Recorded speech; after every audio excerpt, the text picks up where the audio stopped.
1891 ജർമ്മനിയിലെ ബ്രിസ്ലോവിലുള്ള ഒരു യഹൂദ കുടുംബത്തിൽ ജനിച്ച ഈഡിത്ത് പഠനത്തിൽ ചെറുപ്പം മുതലേ അതീവ സമർത്ഥയായിരുന്നു.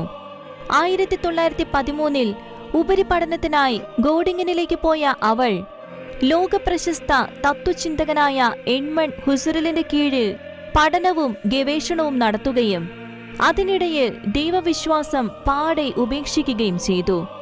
സത്യത്തിനു വേണ്ടിയുള്ള അടങ്ങാത്ത ദാഹത്താൽ എരിഞ്ഞിരുന്ന നാളുകളിൽ അവൾ ആവിലായിലെ വിശുദ്ധ അമ്മ ത്രേസ്യയുടെ ആത്മകഥ വായിക്കാനിടയാകുകയും വായന പൂർത്തിയാക്കിയപ്പോൾ താൻ യഥാർത്ഥ സത്യമെന്തെന്ന് തിരിച്ചറിഞ്ഞതായി പിന്നീട് രേഖപ്പെടുത്തുകയും ചെയ്തു.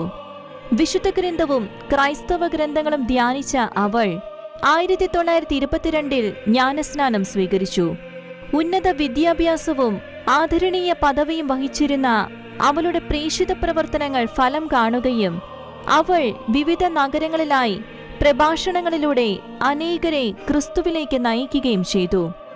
1933 എല്ലാ എതിർപ്പുകളെയും തടസ്സങ്ങളെയും അതിജീവിച്ച് കുരിശിന്റെ തെരേസ ബെനഡിക്റ്റ എന്ന നാമം സ്വീകരിച്ച് അവൾ കർമ്മലമഠത്തിൽ പ്രവേശിച്ചു.